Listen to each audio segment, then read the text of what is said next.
Alors, le chef de l'État, son Excellence, M.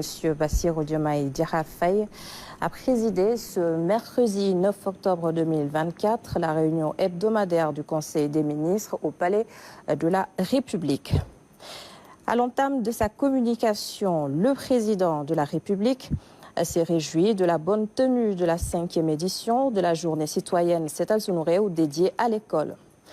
Il a particulièrement félicité les populations du département de Mbour, les autorités administratives, les élus locaux et la communauté éducative pour l'accueil chaleureux dont il a fait l'objet et salué la mobilisation exceptionnelle notée lors de cette journée, dont le point d'orgue fut le lycée Demba Diop.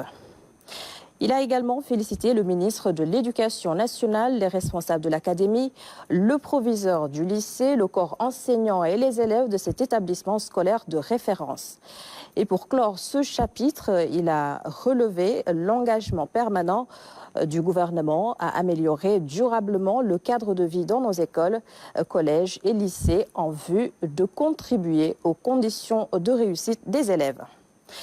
S'interrogeant sur l'efficacité du dispositif public de solidarité nationale, le chef de l'État a indiqué au gouvernement l'urgence de refonder la politique de solidarité nationale et de protection sociale par un meilleur ciblage et une mutualisation des interventions publiques auprès des couches les plus pauvres et les plus vulnérables de notre société. Il a insisté sur l'impérieuse nécessité d'actualiser et d'élargir à de nouveaux bénéficiaires les programmes des bourses de sécurité familiale, de carte d'égalité des chances, de couverture sanitaire universelle et de transferts sociaux en général. Ce qui devra assurer à court terme une convergence des objectifs et une optimisation soutenue des ressources globalement destinées à la protection sociale. Le chef de l'État a par ailleurs demandé au ministre du Travail de veiller à l'évaluation en prospective des politiques et programmes sectoriels de protection sociale conformément aux normes internationales.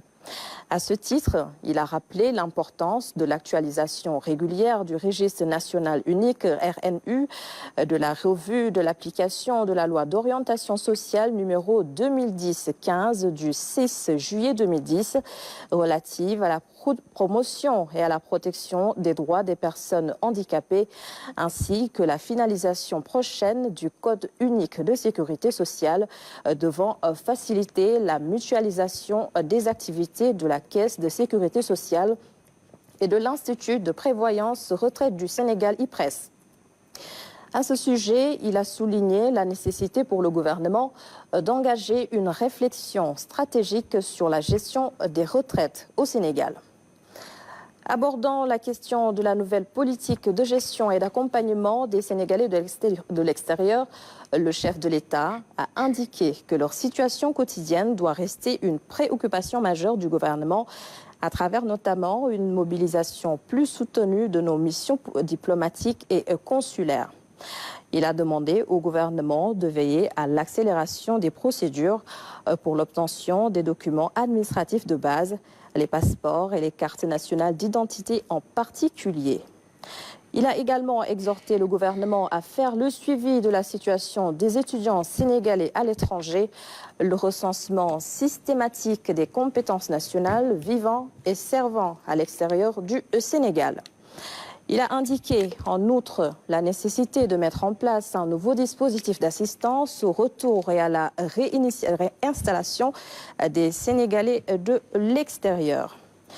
Évoquant l'importance stratégique de l'élevage dans notre politique de souveraineté alimentaire, le président de la République a demandé au ministre de l'Agriculture, de la souveraineté alimentaire et de l'élevage et au secrétaire d'État en charge des organisations paysannes de finaliser avec les acteurs des filières à l'évaluation consensuelle des programmes, des projets et conventions de concession en matière d'élevage et de production animale. Il a souligné la nécessité, comme indiqué dans le projet, d'assurer à moyen terme la couverture des besoins du Sénégal en produits d'élevage et de limiter à terme les importations qui pèsent lourdement sur la balance commerciale de notre pays.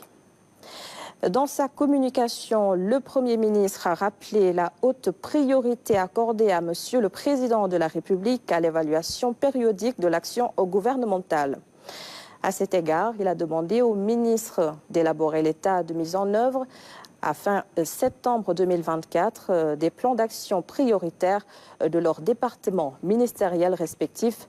L'accent devra être mis sur la différenciation imprimée à l'approche gouvernementale des politiques publiques comparativement aux précédentes.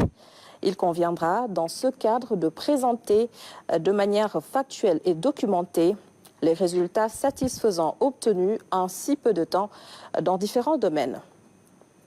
Dans ce sillage, le Premier ministre a demandé au ministre secrétaire d'État de veiller à l'exécution satisfaisante du programme de travail du 4e trimestre 2024 de leurs départements ministériels respectifs. Il s'agira d'assurer la prise en charge dans les délais requis des questions cruciales récurrentes, notamment la campagne de commercialisation agricole, la surveillance des engagements contractuels à échéance de fin d'année, ainsi que le suivi rapproché des programmes et projets. De manière plus spécifique, une attention particulière devra être accordée à la célébration du 80e anniversaire du massacre de Thiaroye 44, ainsi qu'à la finalisation de certains travaux d'audit et du chantier du port de Sindou. Il en est de même du contrôle du respect scrupuleux de l'interdiction de l'exploitation aurifère de long de la Falémé, de la poursuite de l'accompagnement du retour des déplacés de Casamance, du suivi de l'application des mesures de baisse des prix et des denrées de consommation courante, ainsi que l'organisation de la prochaine Biennale des Arts de Dakar.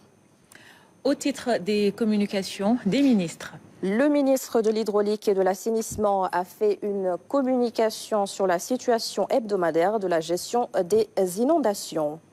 Au titre des textes législatifs et réglementaires. Le Conseil a examiné et adopté le projet de décret portant application de certaines dispositions de la loi numéro 2023-15 du 2 août 2023 portant Code de l'environnement.